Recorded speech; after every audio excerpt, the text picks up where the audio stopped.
yesterday when Anthony Albanese was asked what he would do if he got to be a dictator, asked by Neil Mitchell, Radio Talkback King, what he would do if for 5 years he could be a dictator. This is what he had to say. You are dictator for 5 years. What do you do? What's your first act? The big frustrating thing, if I could do something, maybe ban social media, would be handy. Because Why? What worries you about social media? Look, I think a couple of things. One is keyboard warriors who can anonymously say anything at all. Anything at all. They can just express themselves. They can say their opinions. It's terrible.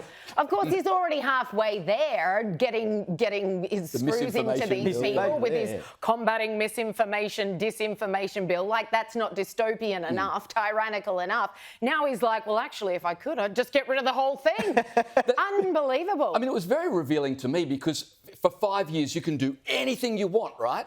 And he banned social media. What about emissions? He could have saved the planet. But he was more concerned about. He could have made us all cavemen overnight. Exactly. But it's dictator 101, isn't it? Because in order to be a dictator, you need to have total control of the narrative. You've got to ban social media. And as you say, I mean, he's trying to do the second best thing, which is to control what is put on social media and tell you that if you criticise him, it's misinformation. But if I could ban anything, and I've talked about this before, I would ban people reclining their chairs on short-haul domestic flights. Oh, no, it's the next 5 minutes of the show. If you are flying between Sydney and Melbourne or Adelaide and Melbourne or what, you don't need to recline your chair so that when I put down the little, tables, I can have a glass of wine. I mean, it's nearly in my chest. We're not going to sleep on a 90-minute flight. Caleb, just do what Liz and I do. Fly business. Oh, well, they're paying Maybe you once. too much. I've probably done it once. What about you two? What would you get rid of?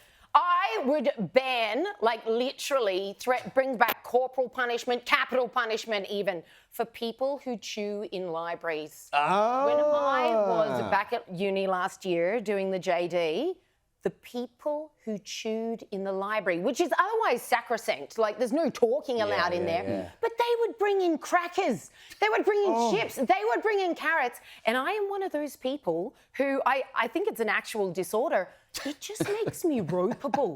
If I can hear you chewing, I have fantasised about your death. Do you mean the chewing? And you're like wading through complex lore, you're going Can I ask you a through all question? this.